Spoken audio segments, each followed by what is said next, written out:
నిజం టీవీ బులెటిన్ల ముందుగా headlines. Hyderabad house లో న్యూజిలాండ్ ప్రధాని క్రిస్టోఫర్ లక్సన్ తో ప్రధాని మోడీ భేటీ.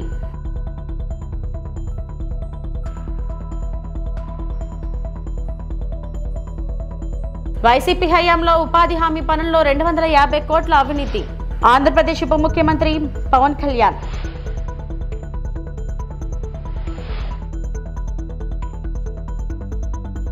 ప్రభుత్వ విశ్వవిద్యాలయాల్లో పరిపాలనకు యూనిఫైడ్ చట్టం తీసుకొస్తాం మంత్రి నారా లోకేష్.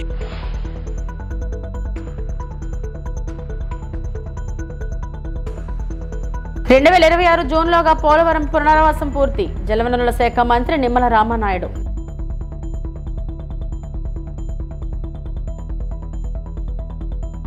సోమవారం ఢిల్లీలోని హైదరాబాద్ హౌస్ లో న్యూజిలాండ్ ప్రధాని క్రిస్టోఫర్ లక్సన్ తో ప్రధాని నరేంద్ర మోడీ సమావేశమయ్యారు. ఈ సమావేశం ద్వైపాక్షిక సంబంధాలలో ఒక ముఖ్యమైన ఘట్టంగా నిలిచింది. ఆర్థిక సంబంధాలను బలోపేతం చేయడం మరియు వ్యూహాత్మక భాగస్వామ్యాలపై చర్చలు జరిగాయి. వాణిజ్యాన్ని పెంచడం మరియు ఉద్యోగాలను సృష్టించడం లక్ష్యంగా సమగ్ర భారతదేశం న్యూజిలాండ్ స్వేచ్ఛ వాణిజ్య ఒప్పందం కోసం చర్యలను ప్రారంభించడంపై ఇద్దరు నాయకులు అవగాహన ఒప్పందాలను మార్చుకున్నారు మరియు చర్చించారు.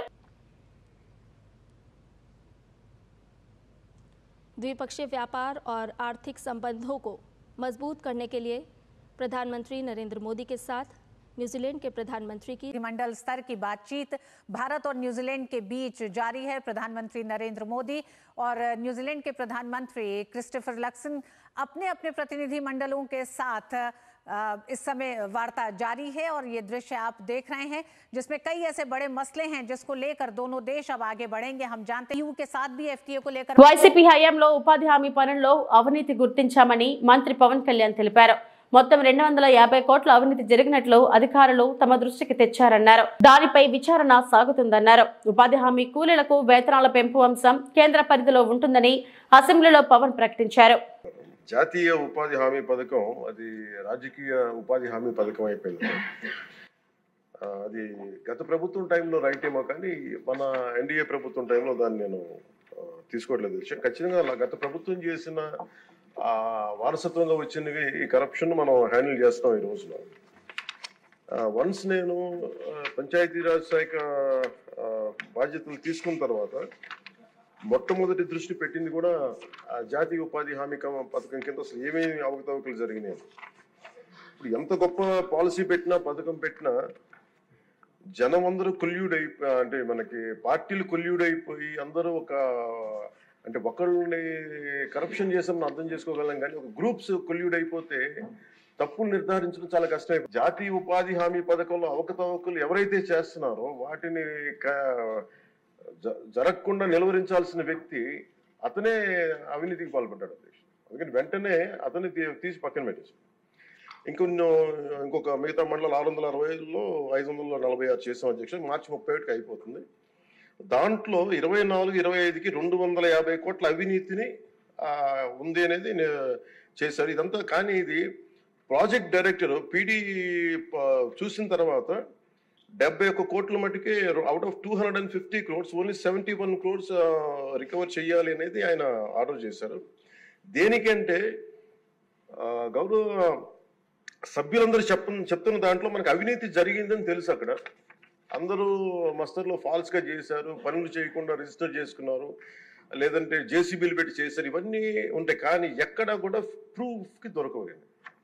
సో దానివల్ల just lack of evidence only out of 250 crores only we could recover అంటే రికవరీకి ఆదేశం చేసింది 71 కోట్లు. As on now 75.84 lakhs have been recovered అధ్యక్షుడు. అంటే 250 కోట్ల అవినీతి జరిగిందని గుర్తింపబడింది కానీ సరైన సాక్ష్యాధారాలు లేకపోవటం వల్ల ఓన్లీ 71 కోట్లకే రికవరీ చేయాలన్నది ప్రాజెక్ట్ డైరెక్టర్ వాళ్ళ బాధ్యత అది. సో దాని నుంచి 75.84 లక్షలు యాజ్ ఆన్ చేశారు. ఇంకా still we have enough time అధ్యక్ష. కానీ దీన్ని ప్రతిదీ చాలా లోతుగా దీన్ని చేస్తున్నాం and we have a very good team which will take it forward. ఇంకా రెండు మీరు అడిగింది అధ్యక్ష, ఇందాక మన పార్థసారథి గారు అడిగింది మినిమం వేజ్ పెంచాలి ఇదనంటే wage rate revision central government కింద ఇప్పుడు 25-26కి ఎంత పెంచాలి అనేది పోలీసులను విఆర్ లో ఉంచడంపై శాసనమండలిలో చర్చ సాగింది. సభ్యుల ప్రశ్నలకు హోంమంత్రి అనిత సమాధానాలు ఇచ్చారు. గత ప్రభుత్వం పెద్ద ఎత్తున పోలీసులను వీఆర్లో ఉంచిందని, వారికి జీతం కూడా ఇవ్వలేదని అనిత సభ దృష్టికి తీసుకొచ్చారు. పోలీసులను వీఆర్లో ఉంచితే గతంలో 50% జీతం ఇచ్చేవారని, కక్షపూరితంగా గత ప్రభుత్వం పోలీసులను వీఆర్ కు పంపిందని అనిత అన్నారు. కూటమి ప్రభుత్వం మాత్రం పోలీసుల పట్ల సానుకూలంగా ఉన్నట్లు మండలిలో హోంమంత్రి ప్రకటించారు. ఇంతకు ముందు గవర్నమెంట్ లో కూడా అధ్యక్ష కేవలం ఎవరైతే టీడీపీ సానుభూతి పరులని వాళ్ళు అనుకుంటారో, లేకపోతే వాళ్ళకి నచ్చినట్టుగా పని చేయకపోతేనే తీసుకొచ్చి వీఆర్ లో పెట్టిన సందర్భాలు కూడా చాలా ఉన్నాయి అధ్యక్ష. మనం అబ్జర్వ్ చేసుకుంటే అధ్యక్ష 2014 నుంచి 19 వరకు కూడా ఇందాక గౌరవ సభ్యులు అన్నట్టు ఎక్కడైనా వీఆర్ లో ఉండుంటే ఇంతకు ముందు 50% శాలరీ వచ్చేది అధ్యక్ష. కానీ లాస్ట్ 5 years నుంచి ఏం చేశారంటే వీఆర్ లో ఉన్న కాలంలో కనీసం వాళ్ళకి జీతాలు కూడా ఇచ్చిన పరిస్థితి అయితే కనిపించలేదు అధ్యక్ష. మేము అధికారంలోకి వచ్చిన తర్వాత, నేను హోమ్ మినిస్టర్ గా ఛార్జ్ తీసుకున్న తర్వాత, నేను అధికారుల నుంచి కూడా అసలు వీఆర్ లో ఎంతమంది ఉన్నారు, ఎన్ని సంవత్సరాల నుంచి ఉన్నారని లిస్ట్ నేను తెప్పించుకొని నేను చూశాను అధ్యక్ష. చూస్తే సుమారుగా 3 సంవత్సరాలు, 3.5 సంవత్సరాలు, ఒక్కొక్కరైతే 4 సంవత్సరాలు కూడా వీఆర్ లో ఉన్న సందర్భాలు కూడా మేము అబ్జర్వ్ చేసాం అధ్యక్ష. దీని అందరికీ కూడా న్యాయం చేయాలని ఒకే ఒక ఉద్దేశంతో మొత్తం షఫిల్ చేసుకున్నాము. ఈ రోజు 199 మెంబర్స్ ని మేము వీఆర్ గా పక్కన పెట్టుకున్నాం అధ్యక్ష. చాలా మంది ఏమనుకుంటారంటే ఎక్కడైనా ఇన్సిడెంట్ జరిగిన వెంటనే ఆ డిపార్ట్మెంట్ లో ఉన్న సిఐనో, డిఎస్పీనో, ఎస్పీనో ఎవరో ఒకరు వీఆర్ లోకి తీసుకునేది దేనికంటే జస్ట్ ఎంక్వైరీ విషయంలో అతని మీద అభియోగం వచ్చినప్పుడు, ఎంక్వైరీ జరుగుతున్నప్పుడు అతను అక్కడ ఆ ఇన్స్పెక్టర్ గా గానీ, అక్కడ డిఎస్పీగా గానీ ఉంటే గనక ఇబ్బంది కాబట్టి కొంతకాలం వీఆర్ లోకి తీసుకొచ్చి తర్వాత ఎంక్వైరీ అయిన తర్వాత మళ్ళీ రీఇన్స్టేట్ చేసిన సందర్భాలు కూడా చాలా ఉన్నాయి అధ్యక్ష. ఇందులో రాజకీయాలు కక్ష పెట్టుకోవాల్సిన అవసరం లేదు. ఎందుకంటే లా అండ్ ఆర్డర్ విషయంలోనే ఈ గవర్నమెంట్ చిత్తశుద్ధితో ఉంది. ఎట్టి పరిస్థితుల్లోనే కూడా వాటిని తీసుకునే పొజిషన్ కూడా లేదు అధ్యక్ష. ఇంకొక విషయం ఏంటంటే అధ్యక్ష, ఇది ఒక వెయిటింగ్ పీరియడ్ కింద మేము పెట్టుకుంటాం అధ్యక్ష. ఎందుకంటే ఒక వీఆర్ లో ఉన్న ఏ ఆఫీసర్ అయినా వెయిటింగ్ పీరియడ్ కింద పెట్టుకుంటాం. ఈ రోజుకి అధ్యక్ష మనం ఎవరికైతే మళ్ళీ తిరిగి రీఇన్స్టేట్ చేస్తామో, ఇన్స్టిట్యూట్ చేసిన వెంటనే ఏదైతే పెండింగ్ బిల్స్ ఉన్నాయో, పెండింగ్ శాలరీస్ ఉన్నాయో అవన్నీ కూడా ఒకేసారి ఇచ్చే పరిస్థితులు కూడా ఉన్నాయి అధ్యక్ష. ఒకేసారి కాకుండా ఎప్పటికప్పుడు శాలరీ ఇస్తే బెటర్ కదండి సార్. ఎప్పటికప్పుడు ఇవ్వడానికి అధ్యక్ష ఇక్కడ మీకు ఒక విషయం క్లారిటీ ఇస్తాను అధ్యక్ష. పోలీసుల్ని అలా పెట్టి శాలరీ ఇవ్వకపోతే ఎలా పోతారు? అదే అధ్యక్ష. యాక్చువల్గా ఉపయోగం ఏంటి సార్, వీఆర్ లో ఉన్న వాళ్ళకి ఫస్ట్ నుంచి కూడా మన ప్రొసీజర్ ఏంటంటే ఒక హాఫ్ శాలరీ ఇచ్చేవాళ్ళం అధ్యక్ష. 2014 నుంచి 19 వరకు ఈ ప్రొసీజర్ నడిచింది అధ్యక్ష. విశ్వవిద్యాలయాల్లో పరిపాలన కోసం యూనిఫైడ్ యాక్ట్ తీసుకురానున్నట్లు మంత్రి నారా లోకేష్ తెలిపారు. మెరుగైన చట్టం తీసుకొచ్చేందుకు సమీక్షిస్తున్నామన్న ఆయన ప్రతిష్టాత్మక విద్యా సంస్థలను రాష్ట్రానికి తీసుకొచ్చేందుకు ప్రయత్నాలు జరుగుతున్నాయని వివరించారు. IIT Madras, Tokyo university, TCS తో కలిసి అమరావతిలో డీప్ టెక్ ఏర్పాటు చేయనున్నట్లు మంత్రి లోకేష్ వెల్లడించారు. అధ్యక్ష, గౌరవ సభ్యులు చెప్పినట్లు 2016లో ఆనాటి ప్రభుత్వం ప్రైవేట్ యూనివర్సిటీస్ ఎస్టాబ్లిష్మెంట్ కోసం ప్రత్యేక చట్టం తీసుకొస్తాం జరిగింది అధ్యక్ష. దాంట్లో భాగంగా మీరు చూస్తే విట్ ఎస్ఆర్ఎం, సెంచూరియన్ యూనివర్సిటీ, క్రియా యూనివర్సిటీ కూడా ఆంధ్ర రాష్ట్రానికి వస్తాం జరిగింది అధ్యక్ష. విట్ ఎస్ఆర్ఎం ఇక్కడ అమరావతిలో వస్తే, సెంచూరియన్ యూనివర్సిటీ ఏకంగా ఉత్తరాంధ్ర విజయనగరంలో వచ్చింది, క్రియా యూనివర్సిటీ నెల్లూరు జిల్లాలో వస్తాం జరిగింది. అంటే అభివృద్ధి వికేంద్రీకరణకి ఆనాడు కూడా మేము కట్టుబడి ఉన్నాం, చేసి చూపించే విధంగా ఇది ఒక ఉదాహరణ అధ్యక్ష. దాని తర్వాత గత ప్రభుత్వం దాదాపు 5 సార్లు ఈ చట్టాన్ని సవరణ చేస్తాం జరిగింది. దాంట్లో భాగంగా బ్రౌన్ ఫీల్డ్ యూనివర్సిటీస్ కి ఎక్కువ ప్రాధాన్యత ఇచ్చే దిశగా గత ప్రభుత్వం చేసింది అధ్యక్ష. దాంట్లో మీరు చూస్తే బ్రౌన్ ఫీల్డ్ యూనివర్సిటీస్ లో కూడా ఒక 4 యూనివర్సిటీస్ బ్రౌన్ ఫీల్డ్ యూనివర్సిటీస్ అంటే Mohan Babu university, Hanumachari university, Godavari global university, Aditya university, ఈ 4 యూనివర్సిటీస్ కూడా బ్రౌన్ ఫీల్డ్ యూనివర్సిటీ కింద వస్తాం జరిగింది అధ్యక్ష. కానీ అధ్యక్ష, మీరు చూస్తే ఈ యాక్ట్ లో చేసిన సవరణల వల్ల ఇంకా ఆంధ్ర రాష్ట్రంలో గ్రీన్ ఫీల్డ్ ప్రైవేట్ యూనివర్సిటీస్ రాకుండా ఉంది అధ్యక్ష. అంటే ఇది ఎందుకు చెప్తున్నానంటే ఈ యాక్ట్ యూజీసీ రెగ్యులేషన్స్ కి విరుద్ధంగా ఉంది. నేను కొంచెం వివరాలు చెప్తాను. ప్రధానమైనది ఏంటంటే ఈ యాక్ట్ లో ఏం చెప్పారంటే compulsory joint certification of degrees అనేది మ్యాండేటరీగా పెట్టారు. సో దాంతో ఏమవుతుందంటే అధ్యక్ష, minimum 30% of the course foreign universities తో టైప్ అయిన యూనివర్సిటీలో 30% అక్కడికి వెళ్ళి చదవాలని ఉంది అధ్యక్ష. కానీ యూజీసీ ఏం చెప్తుందంటే ఒకవేళ ఒప్పందం చేయాలంటే కంపల్సరీగా NAC అక్రెడిటేషన్ ఉండాలి ఆ ఇన్స్టిట్యూషన్స్ కి. మినిమం 2 గ్రాడ్యుయేటింగ్ బ్యాచెస్ అన్నా లేదా 6 సంవత్సరాలు ఆఫ్ ఎగ్జిస్టెన్స్ ఉండాలి.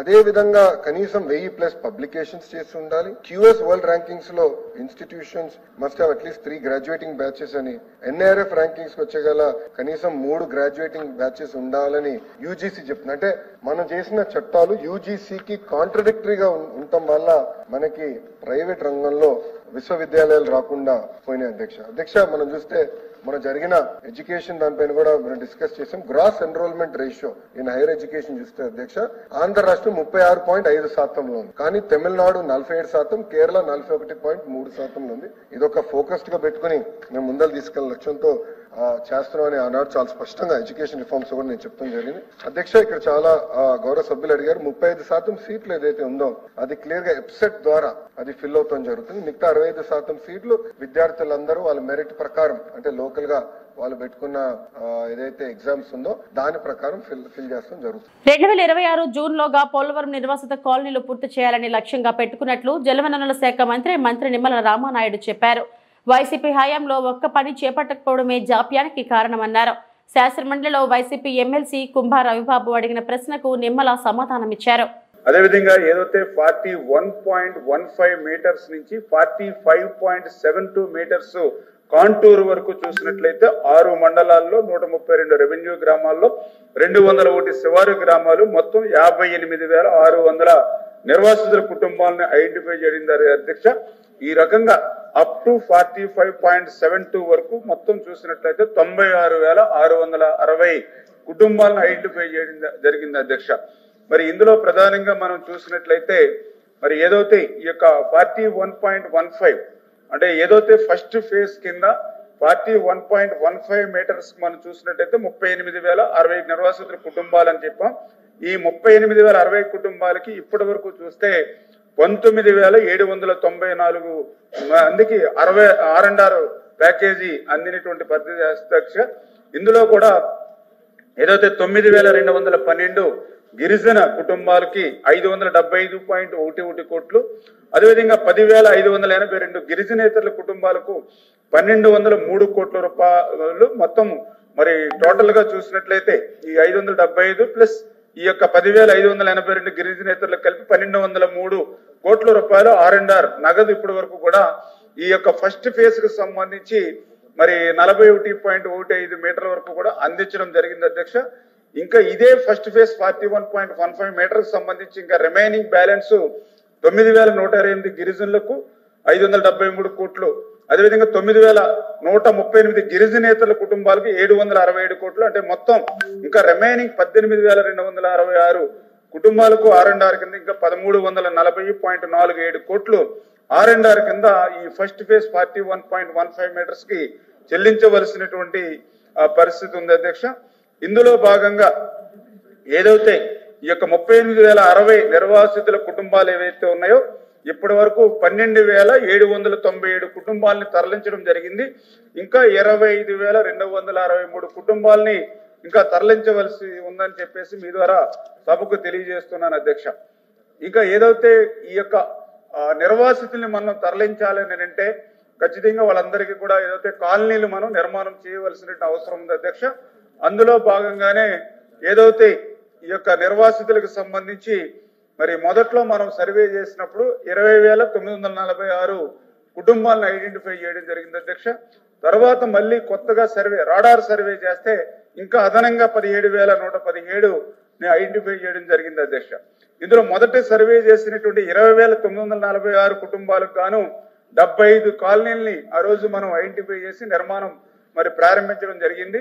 అందులో 26 కాలనీలు పూర్తి చేయడం జరిగింది. విజయవాడ కనకదుర్గమ్మను రాబిన్హుడ్ చిత్ర బృందం దర్శించుకుంది. ఆలయానికి వచ్చిన హీరో నితిన్, దర్శకుడు వెంకీ కుడుమల, నిర్మాత రవిశంకర్ ను దేవస్థానం అధికారులు స్వాగతం పలికారు. దుర్గమ్మ దర్శనం అనంతరం అర్చకులు వేద ఆశీర్వచనం చేసి లడ్డు ప్రసాదం, అమ్మవారి చిత్రపటాన్ని వారికి అందించారు. రాబిన్హుడ్ చిత్రం విజయవంతం కావాలని దుర్గమ్మను వేడుకున్నట్లు హీరో నితిన్ తెలిపారు. ఈ నెల 28న ప్రపంచవ్యాప్తంగా చిత్రం విడుదల కానున్నట్లు వెల్లడించారు. కొంచెం పైకండా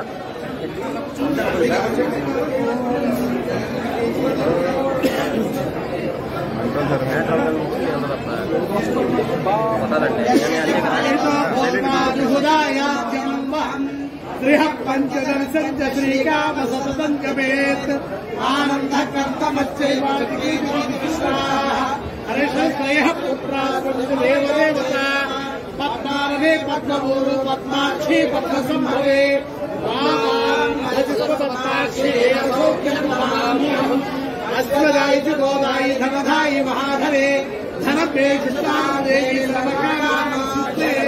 పుత్రపౌత్రం ధనం ధాన్యం విగోరదం అగ్నిర్వస్తుపవ ఆదిత్యాయ తేజోభవ విష్ణుశివానుభవ బ్రహ్మరాయుర్భవ ఆయురాయుర్భవ ధాన్యం ధనం సంపుత్రలాభం సంవత్సరం దీర్ఘమాయు. తెలుగు చలనచిత్ర ఉత్తమ కథానాయక పురస్కార యోగితా ప్రాప్తు శేష జీవితానంద జీవితా ప్రాప్తు పుత్ర పౌత్ర సుతాచంద్ర గోత్రాభివృద్ధి సకల కార్య విజయోస్తు.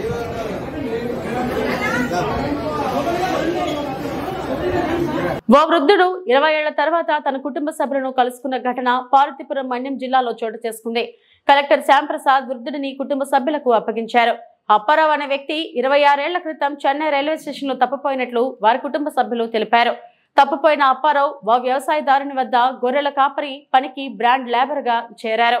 తిరిగి కుటుంబ సభ్యులను కలుసుకోలేకపోయారు. జనవరిలో తమిళనాడుకు చెందిన అధికారుల బృందం వివరాల సేకరణలో అప్పారావు విషయం బయటపడింది. కలెక్టర్ శ్యాంప్రసాద్ కుటుంబ సభ్యుల గురించి వాకపు చేసి అప్పారావును ఆయన కుమార్తె సాయమ్మకు అప్పగించారు. అప్పారావును బాండే లేబర్ గా ఉపయోగించుకున్న రైతు నుంచి 2 లక్షలు తమిళనాడు ప్రభుత్వం వసూలు చేసింది. ఆ మొత్తానికి మరో 30,000ను చేర్చి అప్పారావుకు చెక్ రూపంలో అందజేసింది. 20 ఏళ్ల తర్వాత తండ్రిని కలవడం సంతోషంగా ఉందని అప్పారావు కుమార్తె సాయమ్మ ఆనందం వ్యక్తం చేశారు. ఇతనికి ముందు ఆధార్ కార్డు చేయిస్తామమ్మా. ఆధార్ కార్డు చేయిస్తాము. తర్వాత రేషన్ కార్డులో కూడా ఇతర పేరు యాడ్ చేస్తాము. తర్వాత సొంత ఇల్లు ఉంది కదా మీకు? సొంత ఇల్లు ఉందా? లేదంటే ఇల్లు కావాలంటే ఇల్లు మంజూరు చేయొచ్చు. స్థలం ఏమైనా చూసి స్థలం ఉంది కదా. వ్యవసాయం ఏమైనా ఉందా? వ్యవసాయం ఉంది. సో ఆ బ్యాంక్ వాళ్ళు చెక్ ఇచ్చారా మీకు? వాళ్ళకి బట్టి ఇంకోటి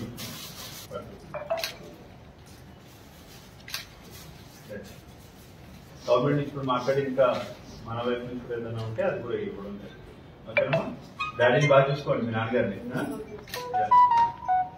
ఓకే.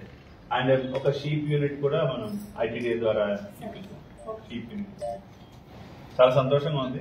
చాలా సంతోషంగా ఉంది మిమ్మల్ని కలవడం. మీ ఫోటో ఒకటే చూసాం. మీ ఫ్యామిలీ మెంబర్స్ ఎవరు ముందు కనిపెట్టలేకపోయాం, కానీ తర్వాత ఫైనల్ గా మీ అమ్మాయి రావడం, ఇతను రావడం మాకు చాలా సంతోషం అనిపిస్తుంది. ఏమి ఇబ్బంది లేదు, ధైర్యంగా ఉండండి. ఓకేనా? హ్యాపీగా ఉండండి. రైట్ అమ్మా. వీరు కోరాపట్ జిల్లా ఆలమంట ప్రాంతానికి చెందినటువంటి వాళ్ళు. ఒక 15-20 ఏళ్ల క్రితం వీళ్ళు తమిళనాడు వెళ్లి అక్కడ అనుకోకుండా ట్రైన్ దిగి అక్కడ ఒక ఇంట్లో ఒక ఫార్మర్ దగ్గర బాండెడ్ లేబర్ గా ఉండిపోయారు. So district task force Tamil Nadu 31/1/2025న ఒకసారి జరుగుతున్నప్పుడు రైడ్స్ చేస్తున్నప్పుడు ఇతను తన వివరాలన్నీ కూడా వారికి చెప్పడం జరిగింది. పార్వతీపురం జిల్లా సీతానగరం అని మొదట చెప్పారు, తర్వాత జిఎం వలస అని చెప్పారు. తర్వాత మన ఇక్కడ లోకల్ స్థానిక మీడియా, సోషల్ మీడియా అన్నింటిలో కూడా అతని వివరాలు ప్రెస్ మీట్ ద్వారా చెప్పడం జరిగింది. సో చాలా మంది ఇతని యొక్క వివరాల కోసం చాలా చోట్ల తిరిగారు. అండ్ సోషల్ మీడియాలో కూడా చాలా మంది వైరల్ కూడా చేయడం జరిగింది. అండ్ ప్రముఖ పత్రికల్లో కూడా వార్త కూడా ప్రచురించడం జరిగింది. తర్వాత వారి కూతురు సాయమ్మ గారు వచ్చి రావడం జరిగింది. మన డోక్షిలా పంచాయతీ దగ్గర ఉంటారు వాళ్ళు, నిమ్మకాయ వలస. సో వారు వాళ్ళ ఫాదర్ ని గుర్తుపట్టారు. చిన్నప్పుడు చూసిన అతని యొక్క ఫోటో కూడా తన దగ్గర ఉంది. సో వెంటనే మన ఒక వెహికల్ ద్వారా అక్కడ కలెక్టర్ తో మాట్లాడి వీరిని తీసుకురావడం జరిగింది. వారి అల్లుడు కూడా ఉన్నారు. అండ్ వారు రీయూనైట్ అవ్వడం, కలవడం చాలా సంతోషంగా ఉంది. అండ్ వీళ్ళు ట్రైబల్ కమ్యూనిటీగా ఉన్నారు కాబట్టి ప్రభుత్వంతో సంప్రదించి వారి కుటుంబానికి ఆర్థికంగా చేయూత ఇచ్చేటువంటి ఏదైనా సంక్షేమ కార్యక్రమాలు కూడా తీసుకోవడం జరుగుతుంది. సీతారామపురం మండలంలో ఎన్ఆర్ఈజీఎస్ పనుల్లో అవినీతి విధుల నుండి పలువురు సిబ్బంది సస్పెండ్. సీతారామపురం మండలంలో 2023-24 ఫైనాన్స్ సంవత్సరం సమాజకి ఆడిట్ నిర్వహించారు. విజయవాడ నుండి వచ్చిన ఎస్పీఆర్ నీలకంఠ ఆధ్వర్యంలో మార్చి 10 నుండి గ్రామ సభలు నిర్వహిస్తూ ప్రజల నుండి సమాచారం సేకరించారు. పంచాయతీ గ్రామాల వారీగా నిర్వహించారు. ఈ రోజు అనగా మార్చి 15 నాడు స్పెషల్ విజిలెన్స్ అధికారి పీడీ, ఏపీడీలు ఫైనల్ రిపోర్ట్ సదస్సు నిర్వహించారు. అందులో 8,70,00,000 పనులకు గాను 30.52 లక్షల రూపాయలు లెక్కల్లోకి లేదు. అందుకు సంబంధించిన ఏపీఓ, ఎఫ్ఏలు 6, సీనియర్ మేట్ 1 కంప్యూటర్ ఆపరేటర్లు 2 పైన సస్పెండ్ అయినట్లు స్పెషల్ విజిలెన్స్ అధికారి విజయలక్ష్మి తెలియజేశారు. చేయించాల్సిన బాధ్యత టీఏల పైన, ఎఫ్ఏల పైన ఉంది. ఏపీఓ పైన, మొత్తం స్టాఫ్ పైన. కానీ ఆ విధంగా అయితే ఇక్కడ జరగలేదు. ఎందుకంటే హార్డ్ సాయిల్ అంటున్నారు. హార్డ్ సాయిల్ అయినా కనీసం మన వర్షాలు వచ్చినప్పుడైనా మెత్తగా ఉంటుంది. ఆ టైంలోనే మనం పని చేయించుకోవాలి, వర్షాల తర్వాత కానీ అప్పుడు కానీ. ఆ రీజన్ పెట్టి మనం మన మెజర్మెంట్స్ ప్రకారం పేమెంట్ ఇవ్వాలని ఉంది, కానీ వర్కర్స్ అటెండ్ అయినంత మాత్రం పేమెంట్ చేయాలని ఎక్కడ రూల్ లేదు. కాబట్టి ఈ మెజర్మెంట్ డీవియేషన్స్కి పూర్తిగా బాధ్యత వహించాల్సింది ఈసీ అండ్ టీఎస్ అండి. అట్లాగే మస్టర్స్లో డూప్లికేట్ జాబ్ కార్డ్స్, ఎందుకంటే మనం శానిటేషన్ ఆఫ్ జాబ్ కార్డ్స్ కోసమని నవంబర్ డిసెంబర్లో మనము ఒక డ్రైవ్ చేయించి ప్రతి గ్రామ పంచాయతీలను కూడా ఒకే ఇంట్లో, అంటే 100 రోజులే మనం పని ఇస్తాం కాబట్టి 100 రోజులు దాటి పని యాజ్ పర్ 100 రోజులు ఉపాధి హామీ అనేది 100 రోజులు, అంటే అన్ సీజన్లో రైతులు పని లేనప్పుడు వాళ్ళు పని లేకుండా వాళ్ళకి ఆదాయం లేకుండా ఉంటుంది కాబట్టి ఈ పని ఇస్తాం. ఆ విధంగా కాకుండా 100 రోజుల కంటే కొంతమందికే 100 రోజుల కంటే ఎక్కువగా ఇవ్వడం అనేది నేరం. 100 డేస్ కంటే ఎక్కువ అంటే ఆ ఇంట్లో 2 జాబ్ కార్డులు ఇవ్వడం, 3 జాబ్ కార్డులు ఇవ్వడం అనేది గుర్తించడం జరిగింది. అవంతా కూడా రికవరీ పెట్టడం జరిగిందండి. ఎందుకంటే ఇది తెలిసే ఎఫ్ఏకి తెలుసు ఆ ఇంట్లో 2 కార్డ్స్ ఎందుకు ఉన్నాయనేది. అట్లా ఇవ్వడం అనేది జరగకూడదు. ప్లస్ దీనిపైన మనము వెరిఫికేషన్ చేయించాము. వెరిఫికేషన్ చేసినప్పటికీ కూడా ఈ కార్డ్స్ ఇప్పటివరకు కూడా పోతున్నాయంటే అది పూర్తిగా ఏపీఎస్ నిర్లక్ష్యం అండి. ఫీల్డ్ లెవెల్లో డోర్ టు డోర్ వెరిఫై చేసి ఎక్స్ట్రా జాబ్ కార్డ్స్ ఏమన్నా ఉన్నాయంటే వెంటనే కూడా డిలీట్ చేయాల్సిందిగా మనం 3 months దీని మీద వెరిఫికేషన్ చేసాం. ఇక్కడ కొన్ని పంచాయతీల్లో ఎక్కువగా ఈ డబుల్ జాబ్ కార్డ్స్, ఒకే ఇంట్లో 3 జాబ్ కార్డ్స్ అట్లాంటివి రావడం జరిగింది. ఆ జాబ్ కార్డ్స్ని ఇప్పుడు వెంటనే డిలీట్ చేసి ఒకే కార్డులో ఒక కుటుంబాన్ని యాడ్ చేయమని చెప్పడం కూడా ఇన్స్ట్రక్షన్స్ ఇవ్వడం జరిగిందండి.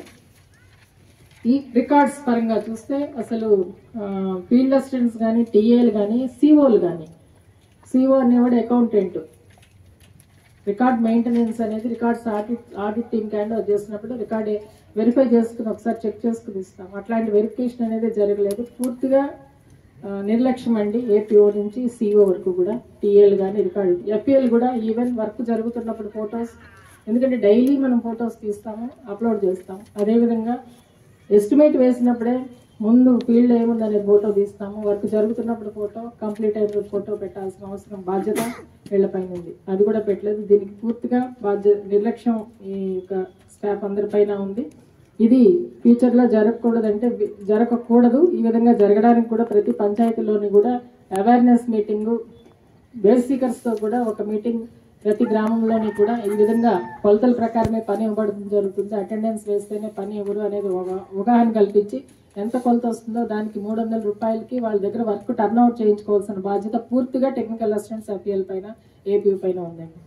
కాబట్టి దీనికి పర్యవసానంగా నెక్స్ట్ ఒక 15 daysలో ఈ అన్ని గ్రామ పంచాయతీల్లోని కూడా గ్రామ సభలు జరిపించి పంచాయతీ సెక్రటరీ కానీ, వేస్ సీకర్స్ ద్వారా technical assistants, field assistants, APO ఈ యొక్క అవేర్నెస్ అయితే కల్పించాల్సిన బాధ్యత ఉంది అని నాకు ఈ యొక్క ఆడిట్ ద్వారా పూర్తి అవగాహన అనిపించింది. కాబట్టి ఇది చేయిస్తామండి. ఈ ఆడిట్లో ఇప్పటివరకు వీళ్ళు చేసిన మెజర్మెంట్ డీవియేషన్స్ కానీ, ఈ డూప్లికేట్ జాబ్ కార్డ్స్ కానీ, రికార్డ్స్ మెయింటెనెన్స్లో సరిగా రికార్డ్ మెయింటైన్ చేయకపోవడం వల్ల మొత్తం టీఏలు, ఈసీ, ఏపీఓని సస్పెండ్ చేస్తున్నారండి. అట్లా ఎఫ్పిఎస్ డూప్లికేట్ జాబ్ కార్డ్స్ విపరీతంగా, అసలు డూప్లికేట్ జాబ్ కార్డ్స్ అనే కాదు, అసలు ఫైలింగ్లో పూర్తి బాధ్యత వహించాల్సింది గ్రామ పంచాయతీకి సంబంధించి ఫీల్డ్ అసిస్టెంట్స్. వర్క్ ఫైల్ అనేది, వర్క్ ఫైల్లో పూర్తి సమాచారం, ఎందుకంటే రిజల్యూషన్ లేని ఏ వరకు కూడా శాంక్షన్ పంపించలేరు వీళ్ళు. మేము కూడా కలెక్టర్ గారు శాంక్షన్ తీసుకోలేము. కానీ అసలు అవి ఫైలింగ్లో పెట్టడానికి కూడా వీళ్ళు అంత నిర్లక్ష్యం వహించారు. దాని పరంగా చూస్తే ఒక 8 మంది ఫీల్డ్ అసిస్టెంట్స్ని కూడా సస్పెండ్ చేయడం జరిగిందండి. రికవరీకి ఏపీలో జరుగుతున్న 10th పబ్లిక్ పరీక్షల వేళ విద్యార్థులు టెన్షన్ పడద్దని వెంకటగిరి ఎమ్మెల్యే కురుగొండ్ల రామకృష్ణ సూచించారు. జీవితంలో 10వ తరగతి పరీక్షలు కీలకమైనప్పటికీ అవే జీవితం కాదన్నారు. ఏడాది పాటు నిద్రపోకుండా చదివిన మీ కష్టాన్ని ప్రతిబింబించేలా ప్రతి ప్రశ్నకు నైపుణ్యంతో జవాబు రాయాలన్నారు. కేంద్రానికి ముందుగానే వెళ్లి మనసుని ప్రశాంతంగా ఉంచుకొని పరీక్షలు బాగా రాయాలన్నారు. పరీక్షలు బాగా రాసి మంచి ఫలితాలను సాధించాలని ఆకాంక్షించారు. విద్యార్థులు కంగారు పడకుండా ఆలోచించి సమాధానాలను రాయాలని సూచించారు. పరీక్ష కేంద్రాలకు అరగంట ముందే చేరుకోవాలని సూచించారు. ఆ దిశగా ప్రభుత్వం ఆర్టీసీ బస్సులలో హాల్ టికెట్ చూపించిన విద్యార్థులకు ఫ్రీ సర్వీస్ ఇస్తుందని తెలియజేశారు. విద్యార్థులకు పరీక్షల సమయం ఎంతో విలువైందని, ఈ విషయాన్ని ప్రతి విద్యార్థి తెలుసుకుని మంచి ఫలితాలను సాధించాలని 10వ తరగతి విద్యార్థులకు ఆల్ ది బెస్ట్ చెప్పారు. పరీక్షా కేంద్రాల వద్ద 144 సెక్షన్ విధించినట్లు వెంకటగిరి ఎస్ఐ సుబ్బారావు తెలియజేశారు. నమస్కారం సార్, నేను వెంకటగిరి ఎస్ఐని. ఈరోజు నుంచి 10th క్లాస్ ఎగ్జామ్ స్టార్ట్ అని మన వెంకటగిరి పరిధిలో 6 స్కూల్స్లో మొత్తం 1290 మంది ఎగ్జామ్స్ రాస్తూ ఉన్నారు. ఈరోజు మన బాయ్స్ హై స్కూల్లో ఇప్పుడు ఎగ్జామ్ హాల్ దగ్గర ఉన్నాము. ఇక్కడ ఎగ్జామ్ ప్రశాంతంగా నిర్వహించడానికి 144 సెక్షన్ అమలు చేస్తూ ఉన్నారు. దయచేసి పేరెంట్స్ కూడా గమనించండి. ఫస్ట్ రోజు కాబట్టి ఓకే, కానీ పేరెంట్స్ని లోపలికి ఎలో చేయరు. గేట్ దాటి లోపలికి రాకూడదు. వెహికల్స్ అడ్డదిడ్డంగా పెట్టబాకండి. ఏమైనా అంబులెన్సులు అట్లాంటివి రావాలన్నా ఇబ్బంది అయిపోతుంది. దయచేసి పిల్లలు ప్రశాంతంగా ఎగ్జామ్ రాసేలాగా అందరూ కోఆపరేట్ చేయండి. నమస్కారం సార్. ఏలూరు జిల్లా పోలవరం జాతీయ వ్యవసాయ విస్తరణ నిర్వహణ సంస్థ ప్రారంభించిన ఒక ఏడాది డిప్లొమా ప్రోగ్రాంలో భాగంగా వ్యవసాయ రంగంలో డ్రోన్ల వినియోగంపై అవగాహన కార్యక్రమం ఈ రోజు వట్లూరులో నిర్వహించారు.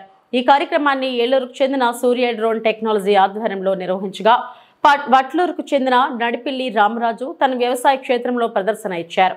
ఈ కార్యక్రమానికి ముఖ్య అతిథిగా హాజరైన ఏలూరు జిల్లా వ్యవసాయ అధికారి భాషా వ్యవసాయ రంగంలో డ్రోన్ల ఆవశ్యకత గురించి వివరించారు.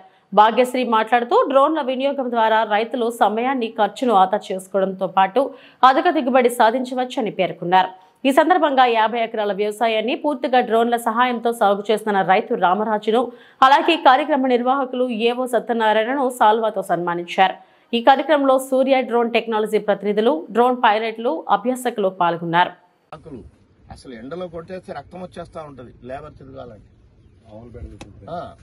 పాములు ఇంకా కాలు తీసి కాలు వేయడం అడిగేయడం. అందుకు ఇంకొకటే మాట్లాడతాను నేను ఫైనల్ గా, ఇంకేం మాట్లాడాను అంటే నేను నెగిటివ్ మనిషి.